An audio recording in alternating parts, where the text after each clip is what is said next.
그러니까 여기 대표님도 이 글을 쓰신 대표님도 벌써 제목에서부터 내가 전달하고 싶은 게 너무 많은 거죠. 하고 싶은 말을 늘려놓는 것만큼 개성을 떨어뜨리는 게 없어요.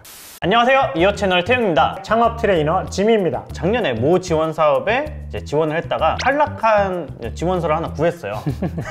네, 아주 소중한 자료인데 그냥 함께 좀 케이스 스터디를 해보도록 하겠습니다.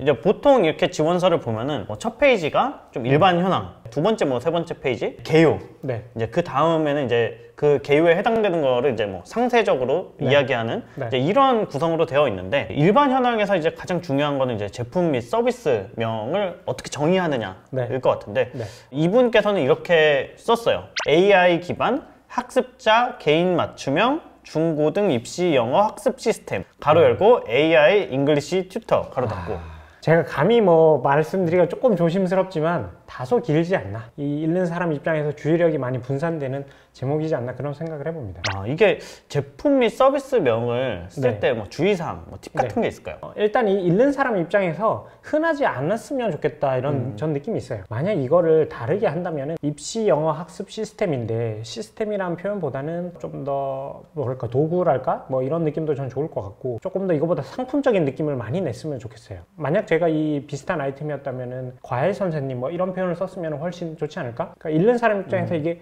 결과물이 쉽게 상상이 되는 거죠. 짧은 느낌으로. 앱으로 배우는 나만의 과외 선생님 이런 표현이 들어갔으면 읽는 사람이 훨씬 호기심이 생겼을 것 같아요. 그러니까 입시 영어 학습 시스템 말고 학습 도구, 학습 선생님, 그렇죠. 이런 식으로 좀 더 상품적인 표현을 하면 좋다. AI 기반 학습자 개인 맞춤형, 이런 이제 문장에 대해서는 어떻게 생각을 하시는지. 제가 심사위원 했을 때 한 절반 정도는 비슷한 표현이 들어갑니다. 그리고 열어보면 역시나 AI하고 전혀 관계없는 분들이 이런 표현을 많이 씁니다. 이런 단어가 멋있거든요. 멋있는 단어를 내 나름대로 고민을 해서 쓰는데, 사실 이런 단어를 다들 너무 많이 써요. 물론 그 중에 진짜 AI를 기반해서 뭔가 하는 서비스도 있고, 그런 개발자분들도 있고, 그런 기술을 가진 분들도 있겠지만 아주 소수이기 때문에 그 외에 그런 기술을 안 가진 분들이 이런 단어를 쓰면은 좀 경쟁력이 없나? 개성이 없나? 이런 느낌을 벌써 시작하기 전부터 선입견을 좀 주고 시작하는 그런 느낌이에요. 거의 제가 봤을 때는 둘 중에 하나의 표현, 큐레이션, 개인 맞춤형, AI, 머신러닝, 기계학습, 이런 유사한 단어들이 꼭 하나씩 들어가더라. 그런 단어들이 들어가면 일단 좋은 느낌은 아닌 것 같아요. 그러면 수준별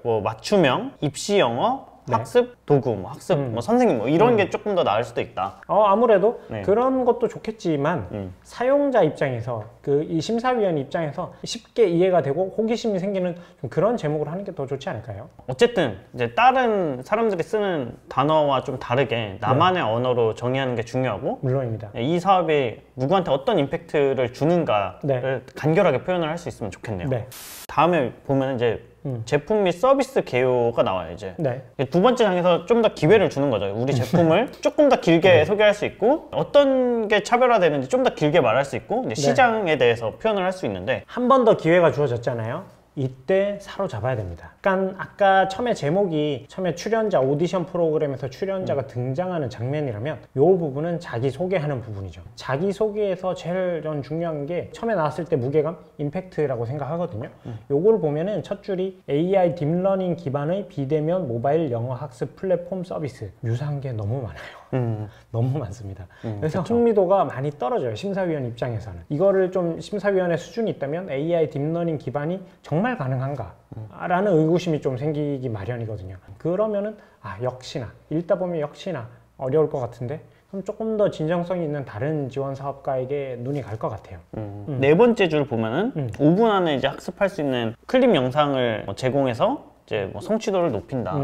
그러니까 입시 영어 학습을 매일 5분 안에 할 수 있게 만들어주는 학습 도구, 이런 식으로 이제 표현을 하는 게 훨씬 좋다. 거죠. 첫 번째 거보다는 태용님 말씀하신 두 번째가 더 좋을 것 같은데, 저라면은 여기서 좀 더 개성을 실른다면은 이 서비스를 통해서 이걸 반복적으로 학습한 관련된 사용자가 누구인가, 예를 들면 소외계층이라든지 지방에 있는 학습적 기회에서 조금 제외가 된 분들이 이걸 꾸준히 쓰면은 굉장히 단기간에 많은 학습적 성취를 추구할 수 있다.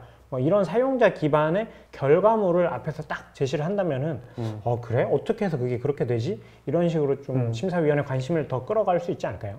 뭐 생각나는 예시로는 근데 뭐 사실 영어 학습 플랫폼 요즘 나오는 거는 네. 기본이 AI인 것 같아요. 그래서 이 AI가 사실 산타토익 이후로 이 AI라는 단어의 어떤 뭐 트렌디함, 메리트는 네. 많이 없어진 것 같은데 네. 산타토익 같은 경우도 이제 제가 네. 기억을 되짚어 보면은 네. 이게 벌써 한 3, 4년 전이죠. 물론이죠. 그러니까 뭐 한 2달 걸릴 학습을 뭐한 일주일 만에 해주게 하고 이제 실제로 그 점수를 올려준다. 뭐 이런 식으로 이제 표현을 했는데 네. 사용자가 원하는 거는 AI가 아니라 단기간에 점수를 높이는 거니까 어떤 도구보다 우리가 빠르게 점수를 올린다.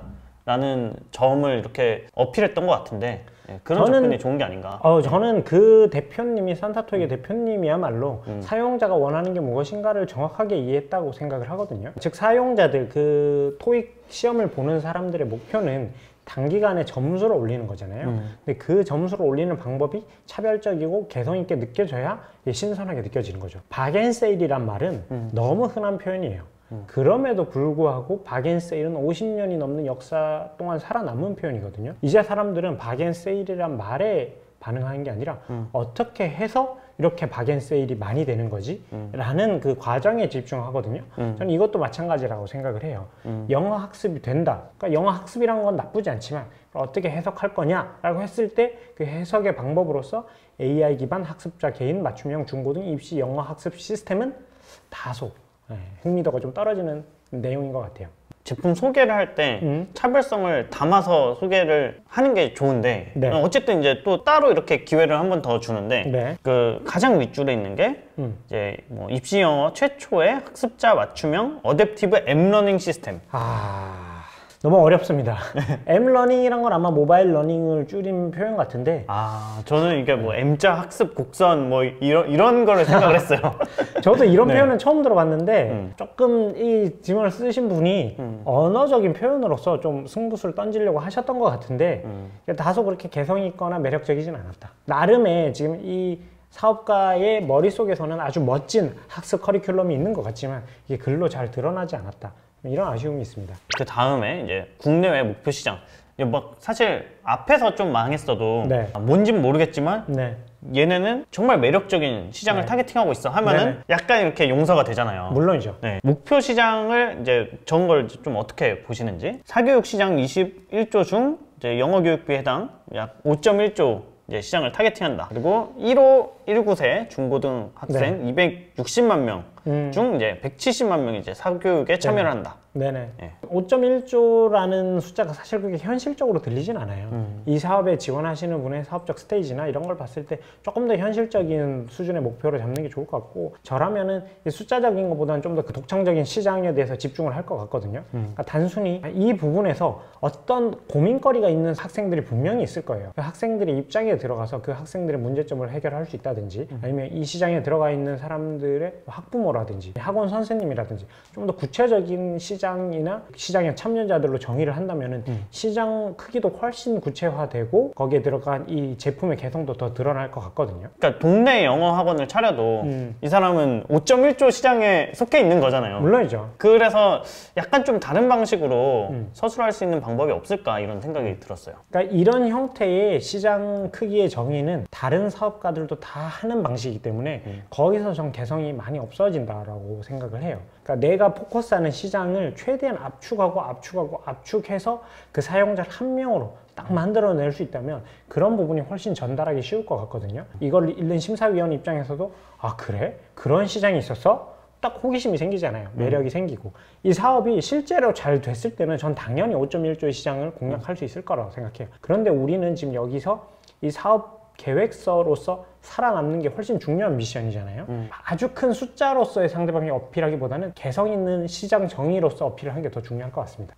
그러면 어떻게 보면은 이제 다양한 학습 도구들이 세상에 존재하는데 네. 우리가 론칭을 했을 때 꽉 잡을 수 있는 이제 기존의 학습 도구들이 못 만족시키고 있는 네. 그 층에 대해서 정의를 하고 이렇게 확장해 나가는 모습을 보여주면 훨씬 좋겠네요. 그러면은 정말 멋지다라고 느껴지는 게 작은 그림을 봐도 이야기가 되고 큰 그림을 봐도 이야기가 되는 거죠. 처음에는 나는 이런 식으로 사용자층을 유입시킬 건데 근데 그 조그만 사용자를 유입시키려면 개성이 정말 중요하거든요. 그 개성 있는 부분을 기술을 하고 이것이 잘 됐을 때 어떻게 큰 시장에 큰 방식으로 임팩트를 줄 것인가까지 계획이 된다면 아주 뭐 훌륭한 사업 계획서라고 할 수 있겠습니다. 밑에 있는 이미지까지만 좀 봐볼게요. 네. 밑에 있는 이해를 못했을 수도 있으니까 네. 평가자가 네. 그래서 이제 뭐 비즈니스 모델이 무엇이고 대충 어떻게 생긴 거냐 네. 이런 걸 파악하기 위해서 이 칸을 이제 구성을 해놓은 것 같아요. 네네. 이런 란은 어떻게 좀 활용을 해야 되는지와 이 이미지에 대한 좀 생각 같은 걸 좀 들어보고 싶어요. 이게 자꾸 제가 이거를 놓고 얘기를 하니까 만드신 분한테 너무 죄송스러운데 일단 제일 첫 번째 이미지를 보면은 어려운 단어들이 너무 많이 들어갔다. AI 태깅 알고리즘이고요. 두 번째가 이제 RNN 기반 어댑티브 러닝 알고리즘인데 이 두 개가 사실은 딱 왔을 때 이 심사위원 입장에서 이렇게 메리트가 있는가 했을 때 그렇지 않은 것 같아요. 그 밑에 구글 TensorFlow AI English Tutor System 기보유 학습 데이터 Read AI DB EdNet 여기서 일단 피로감이 많이 느껴지죠. 벌써 여기서부터 흥미도가 많이 떨어지죠. 저라면은 포커스하고 싶은 단어를 2개에서 3개 정도로 압축을 시키고 그 단어 중심으로 그림을 구성을 했을 것 같아요. 오히려 이미지에서 흥미도를 확 끌어올려야 되는데 흥미도가 좀 분산되는 느낌이 있고 여기서 중요하게 생각하신 게 아마도 AI 기반의 그런 뭔가 그런 요소라면은 그거를 조금 더 잘라서 AI라는 단어로 전달한 건 너무 메리트가 없으니까 좀 더 그 텐저블한 단어, 손에 잡히는 단어 같은 걸 바꾸면 좋을 것 같아요. 뭐 예를 들면 맞춤형 커리큘럼이라고 했으니까 뭐 나만의 오답 노트라든지 100만 명이 틀리는 오답 유형이라든지 내가 항상 반복되는 실수를 가장 빨리 알아채는 법이라든지 AI 기반을 활용해서 나에게 학습적으로 어떻게 적용될 수 있는가를 좀 좋은 표현으로 딱 제시를 했으면은 이미지에서 흥미도가 확 올라갔을 것 같거든요. 사업을 설명하는 것과 사업의 이제 기술성, 어떻게 보면 이제 백단에 있는 거를 설명하는 것과 되게 다른데 네. 예, 기술성 위주로 좀 설명을 하다 보니까 오히려 이제 사업이 매력 있게 전달이 안 되는 좀 그런 사례인 것 같아요. 혹시 이건 그냥 뭐 갑작스럽게 질문하는 건데 네. 데일리 호텔이다 했을 때 네. 제품, 서비스명 이거를 네. 어떻게 정의했을 것 같아요, 한 줄로? 데일리 호텔이다. 물론 그 비즈니스 스테이지마다 다르겠지만 당시에 제가 했던 방식은 완전 초창기. 네, 오늘 남은 객실을 반값으로 이용하기. 오늘 남은 호텔 객실을 반값으로 이용할 수 있는 네. 어플 뭐 네네. 이런 식으로. 반값이라는 키워드는 사실 너무 흔하지만 여전히 워킹하는 파워풀한 단어라고 생각을 하는데 그 앞에 좋은 이유나 명분을 제시하지 못하면 역시나 흔해 빠진 단어로 전락할 수 있다고 생각을 하거든요. 근데 당시만 해도 이게 남은 객실을 판매한다라는 컨셉이 없었고 실제 그 남은 객실을 판매하기 위해서는 높은 수준의 기술적 지원이 이루어져야 되거든요. 근데 저희는 그런 컨셉을 앞에 내세우고 실제로 기술로서 그 문제를 해결하다 보니까 소비자에게도 또 그 생산자들에게도 또 이런 심사위원 같은 분들에게도 좀 신선한 키워드로 다가가지 않았나 생각을 합니다. 보통의 이제 정부 지원 사업 프로그램 지원할 때 한 1, 2, 3페이지에서 보통 결정이 다 나는데 네. 이 부분을 좀 깔끔하게 네. 명료하게 네. 엄마 아빠한테 보여줘도 이해하고 이것의 대상 뭐 고객한테 보여줬을 때 이거 필요해 이 소리가 나오게끔 쓴다면 그래도 잘 쓴 게 아닐까. 실제로 심사위원분들은 글을 쓰시는 지원자들보다는 나이가 많을 가능성이 굉장히 있고요. 이런 첨단적인 기술의 변화의 메리트를 느낀다기보다는 이 기술을 활용했을 때 어떻게 바뀔까를 생각하는데 훨씬 메리트를 많이 느낀다고 생각합니다. 20대, 30대 이런 분들이 별로 없어요. 그렇기 때문에 막 요즘에 뭐 트렌디한 뭐 이런 것들 좀 잘 안 먹히는 것 같아요. 네. 누가 봐도 알아들을 수 있게 네. 쓰는 게 되게 중요하지 않나. 근데 이야기 나눠보면서 느낀 건데 네. 그냥 이거에 대해서 이야기를 하려고 해도 네. 정말 몇 편을 만들 수 있겠구나 싶었어요. 네, 그냥 아무래도. 더 들어가고 싶었는데 네. 분량 초과할 것 같아서. 네네네. 창업가들이 배워야 될 게 많죠. 네.